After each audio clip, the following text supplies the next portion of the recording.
You don't need to have all these things, but you better have most of them. Family, friends, career, educational goals, plans for time outside of work, attention to your mental and physical health, etc. And that's what life is about. And if you don't have any of those things, well, then all you've got left is misery and suffering. So that's a bad deal for you. But once you've set up that goal structure, let's say, and that's really in many ways, that's what you should be doing at university. That's exactly what you should be doing, is trying to figure out who it is you are trying to be, and you aim at that, and then you use everything you've learned as a means of building that person that you want to be. And I really mean want to be. I don't mean should be, even though those things are going to overlap, and it's important to distinguish between those. Because that's partly, and this is back down to the micro-routine analysis. So while you're gonna try to make yourself more industrious, okay, number one, specify your goals. Because how are you going to hit something if you don't know what it is? That isn't going to happen, and often people won't specify their goals too, because they don't like to specify conditions for failure. So if you keep yourself all vague and foggy, which is real easy because that's just a matter of not doing as well, then you don't know when you fail. And people might say, well, I don't want to know when I fail because that's painful, so I'll keep myself blind about when I fail. That's fine, except you'll fail all the time then. You just won't know it until you failed so badly that you're done. And that can easily happen by the time you're 40. So I would recommend that you don't let that happen. So that's willful blindness. You could have known, but you chose not to. Okay, so once you get your goal structure set up, you think, okay, if I get half this life, looks like that might be worth living, despite the fact that it's going to be, anxiety-provoking and threatening, and there's gonna be some suffering and loss involved and all of that. Obviously, the goal is to have a vision for your life, such that, all things considered, that justifies your effort. Okay, so then what do you do? 2:15, then you turn down to the micro-routine. It's like 2:18, okay, this is what I'm aiming for. 2:19, how does that instantiate itself? 2:22, day to day, week to week, month to month. 2:24, and that's where something like a schedule can be unbelievably useful. Google Calendar, make a damn schedule, and stick to it. Okay, so what is the rule with a schedule? It's not a bloody prison. That's the first thing that people do wrong, is well, I don't like to follow a schedule. What kind of schedule are you setting up? Well, I have to do this, then I have to do this, and then I just go play some video games, because who wants to do all these things that I have to do? It's like wrong. Set the damn schedule up, so that you have the day you want. That's the trick. It's like, okay, I've got tomorrow. If I was going to set it up so it's the best possible day I could have, practically speaking, what would it look like? Then you schedule that. And obviously there's a bit of responsibility that's gonna go along with that, because if you have any sense, one of the things you're gonna insist upon is that at the end of the day, you're not in worse shape than you were at the beginning of the day, 'cause that's a stupid day. If you have a bunch of these in a row, you'll just dig yourself a hole, and then just bury yourself in it. Sorry, that's just not a good strategy. It's a bad strategy. So, maybe 20% of your day has to be responsibility and obligation, and maybe it's more than that depending on how far behind you are. But even that, you can ask yourself, okay, well, I've got these responsibilities, I have to schedule the damn things in. What's the right ratio of responsibility to reward? And you can ask yourself that just like you negotiate with someone working for you. It's like, okay, you've got to work tomorrow. Okay, so I want you to work tomorrow, and you might say, okay, what are you gonna do for me? 3:59, that makes it likely that I'll work for you. Well, you could ask yourself that, maybe do an hour of responsibility, and play a video game for 15 minutes, I don't know, whatever turns your crank, man, but you have to negotiate with yourself and not tyrannize yourself, like you're negotiating with someone that you care for, that you'd like to be productive and have a good life, and And that's how you make your schedule. And then you look at the day and you think, for 25, if I had that day, that'd be good. Great. And you know you're useless and horrible, so you only hit it with about 70% accuracy. But that beats the hell out of 0%, and if you hit it even with 50% accuracy, aim for 51% the next week, or 50.5% for God's sake, because you're gonna hit that position, where things start loop back positively and spiral you upward. So that's one way you can work on your conscientiousness, is to plan a life that you'd like to have. And you do that partly by referring to social norms. 503, that's more or less than rescuing your father from the belly of the whale. But the other way you do that is by having a little conversation with yourself, as if you don't know who you are, because you know who you're like. You know what you're told, you won't do what you tell yourself to do, you must have noticed that. It's like you're a bad employee and a worse boss, and both of those work for you, you don't know what you want to do and then you tell yourself what to do, you don't do it anyways. 529, you should fire yourself and find someone else to be. You have to understand that you're not your own servant. You're someone you have to negotiate with, and you're someone that you want to present the opportunity of having a good life to. And that's hard for people because they don't like themselves very much, and they're always like cracking the whip. And then procrastinating X2. And it's like God. It's so boring and such a pathetic way of spending your time, and you know what that's like.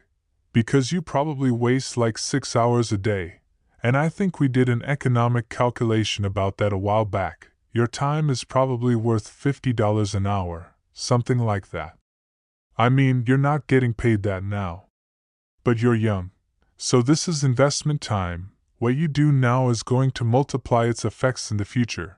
So let's say it's $50 an hour, which is perfectly reasonable. So if you waste 6 hours a day and then you're wasting about $2,000 a week and about $100,000 a year. So go ahead, but that's what it's costing you every hour. You need to know what your damn time is worth. So let's say it's not $50, it's $30, whatever, maybe it's $100, it's somewhere in that range. One of the things you should be asking yourself is, when you spend an hour, is that well? What if I paid someone $50 to have had that hour? And if the answer is no, then maybe you should do something else with your time. 650, it depends on whether or not you think that your time is worthwhile. But the funny thing about not assuming that is if you assume your time isn't worthwhile, what happens is you don't just sit around, sort of randomly in a state of responsibility-less bliss. What you do is you suffer existentially. And so that seems like a stupid solution. You suffer existentially, you know, if you take people and you expose them voluntarily to things that they are avoiding and are afraid of, that they know they need to overcome in order to meet their goals, their self-defined goals. If you can teach people to stand up in the face of the things they're afraid of, they get stronger. And you don't know what the upper limits to that are. Because you might ask yourself, like, if for 10 years if you didn't avoid doing what you knew you needed to do, by your own definitions, within the value structure that you've created, to the degree that you've done that, what would you be like? Well, you know there are remarkable people who come into the world from time to time, and there are people who do find out over decades-long periods what they could be like if they were who they were, if they said, if they spoke their being forward, and they'd get stronger and stronger and stronger. And we don't know the limits to that. We do not know the limits to that. And so you could say, well, in part perhaps, the reason that you're suffering unbearably can be left at your feet, because you're not everything you could be and you know it. And of course that's a terrible thing to admit, and it's a terrible thing to consider. But there's real promise in it, because it means that perhaps there's another way that you could look at the world, and another way that you could act in the world, so what it would reflect back to you would be much better than what it reflects back to you now.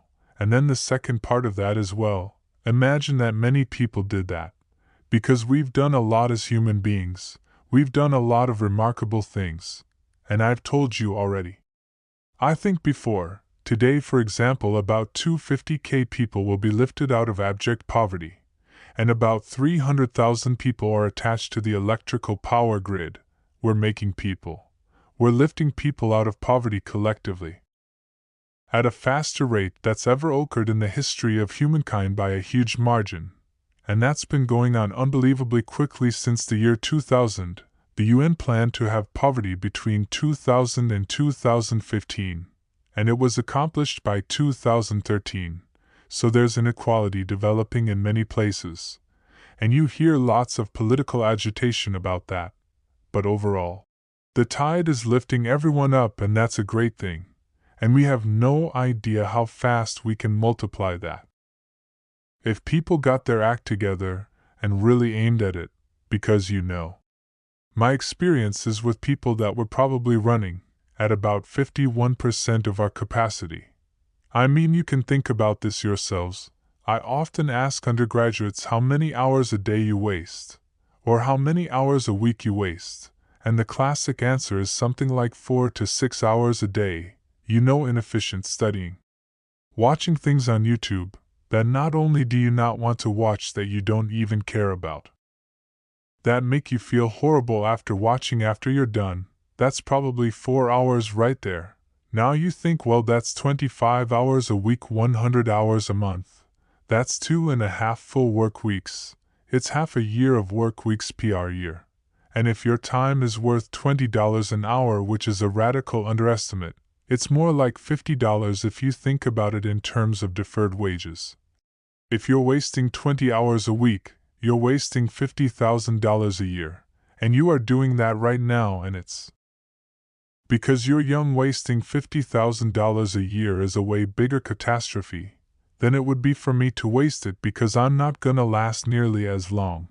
And so if your life isn't everything it could be, you can ask yourself, well, what would happen if you just stopped wasting the opportunities that are in front of you? You'd be, who knows how much more efficient. 10x more efficient, 20x more efficient, 10-45, that's the Pareto distribution, 10-47, you have no idea how. That's the Pareto distribution, you have no idea how efficient people get, it's off the charts. Well, and if we all got our act together collectively, and stopped making things worse, because that's another thing people do all the time. Not only they do not do what they should to make things better, they actively attempt to make things worse, because they're spiteful or resentful or arrogant or deceitful or homicidal or genocidal or all of those things, all bundled together in an absolutely pathological package. If people stopped really trying just to make things worse, we have no idea how much better they would get just because of that. So there's this weird dynamic that's part of the existential system of ideas, between human vulnerability, social judgment, both of which are major causes of suffering, and the failure of the individuals to adopt the responsibility that they know they should adopt. And that's the thing that's interesting too, is that, and like the another thing that I've often asked my undergraduate classes is, there's this idea that people have a conscience, and you know what the conscience is. It's this feeling or voice you have in your head, just before you do something that you know is stupid, telling you that probably you shouldn't do that stupid thing. You don't have to listen to it, strangely enough, but you go ahead and do it anyways, and then of course, exactly what the conscience told you was going to happen inevitably happens, so that you feel even stupider about it than you would if it happened by accident, because I knew this was going to happen. I got a warning it was going to happen, and I went and did it anyways. And the funny thing too is that conscience operates within people, and we really don't understand what the hell that is. So you might say, well, what would happen if you abided by your conscience for 5 years or for 10 years? What sort of position might you be in? What sort of family might you have? What sort of relationship might you be able to forge? And you can be bloody sure that a relationship that's forged on the basis of who you actually are is going to be a lot stronger and more welcome than one that's forged on the basis of who you aren't. Now, of course, that means that the person you're with has to deal with the full force of you in all your ability and your catastrophe, and that's a very, very difficult thing to negotiate. But if you do negotiate it, well, at least you have something.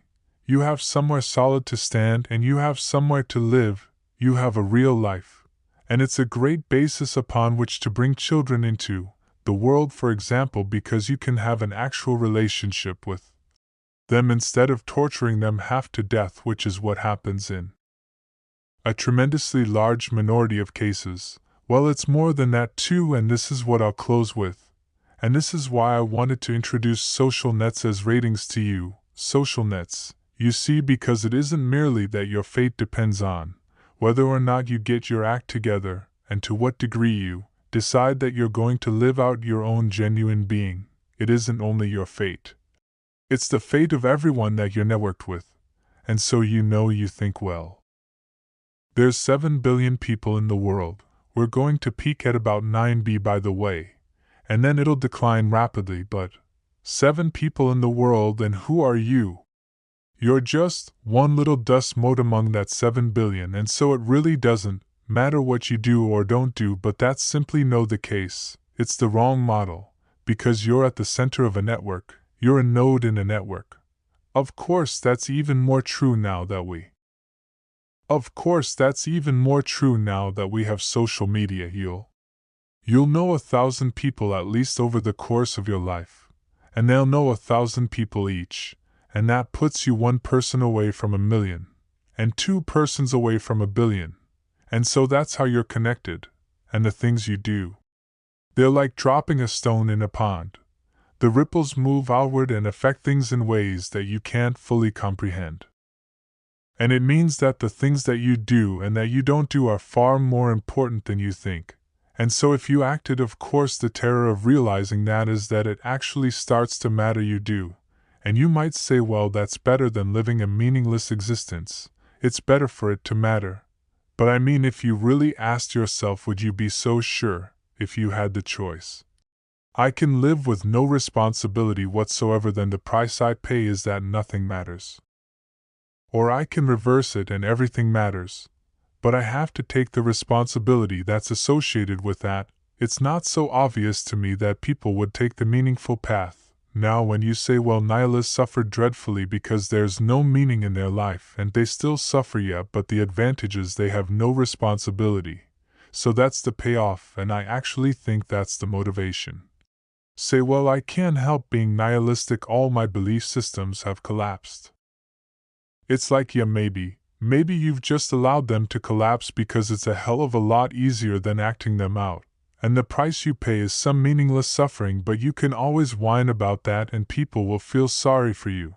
And you have the option of taking the pathway of the martyr, so that's a pretty good deal, all things considered. Especially when the alternative is to bear your burden properly and to live forthrightly in the world. What Solzhenitsyn figured out, and so many people, in the 20th century, it's not just him even though he's the best example, is that if you live a pathological life you pathologize your society. And if enough people do that, then it's hell. Really. And you can read the Gulag Archipelago if you have the fortitude to do that, and you'll see exactly what hell is like. And then you can decide if that's a place you'd like to visit. Or even more importantly, if it's a place you'd like to visit and take all your family and friends. Because that's what happened in the 20th century. Motivation. How to think about motivation? Well, think about it from the hypothalamic perspective. So we could say one thing that motivation does is set goals. We could say that emotions track progress towards goals. I'm gonna use that schema even though it's not exactly right. So you say, well, motivation determines where you're gonna aim.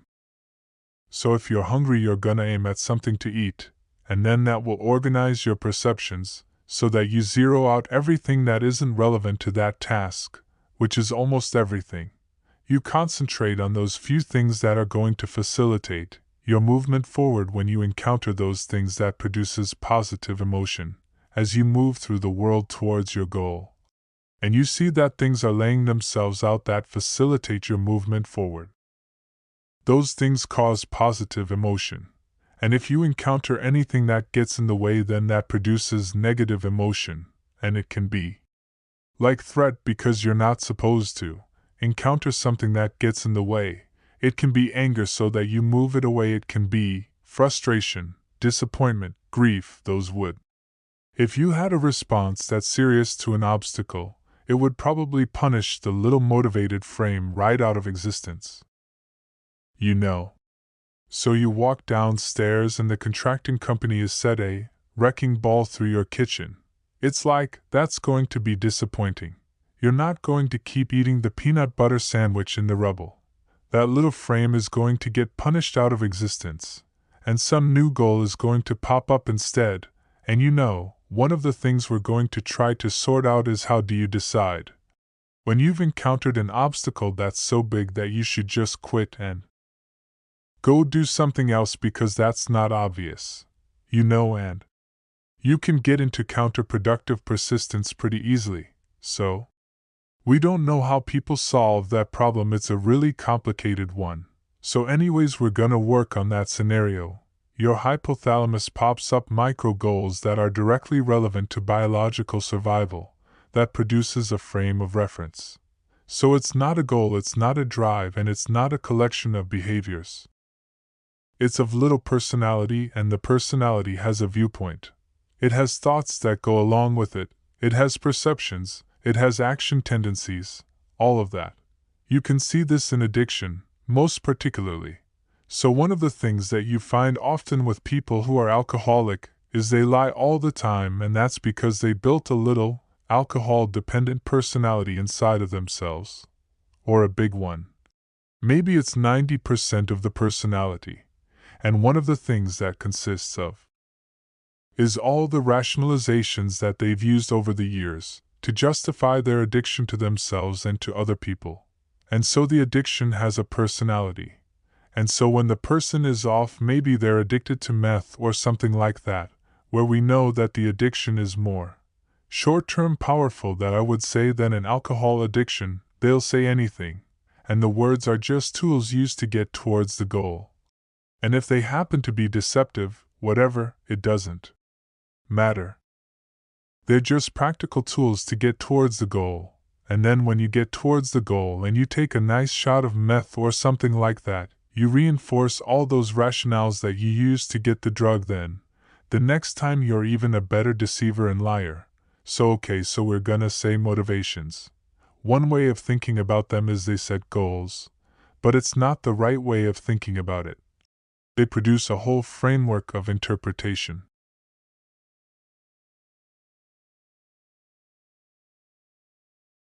And so we're gonna think about that framework of interpretation, and then emotions emerge inside of that. So that's it. So the world is framed, motivation set goals. You could say the world has to be framed. So motivation sets that frame, whose goals, emotions, perceptions, and actions, and then actions track progress. So positive emotion says you're moving forward properly towards your goal, and if you encounter something you don't expect, you stop. That's anxiety. It's like, oh, we're not where we thought we were, and so we don't know what to do. So we should stop because we don't know where we are, what we're doing, stop, frozen. And then the more powerful negative emotions like pain, they might make you get out of there. So emotions, forward, stop, reverse. That's your emotions within that motivated frame. And that's another example of how your mind is embedded in your body. You know, emotions are like they're offshoots of action tendencies. That's the right way to think about it. Because action is everything. Fundamentally. So what are some basic motivations? Most of these are regulated by the hypothalamus, by the way, and that tells you just how important a control system is. The other thing that's useful to know about the hypothalamus is that it has projections going up from it that are like tree trunks, and inhibitory projections coming down that are like grapevines.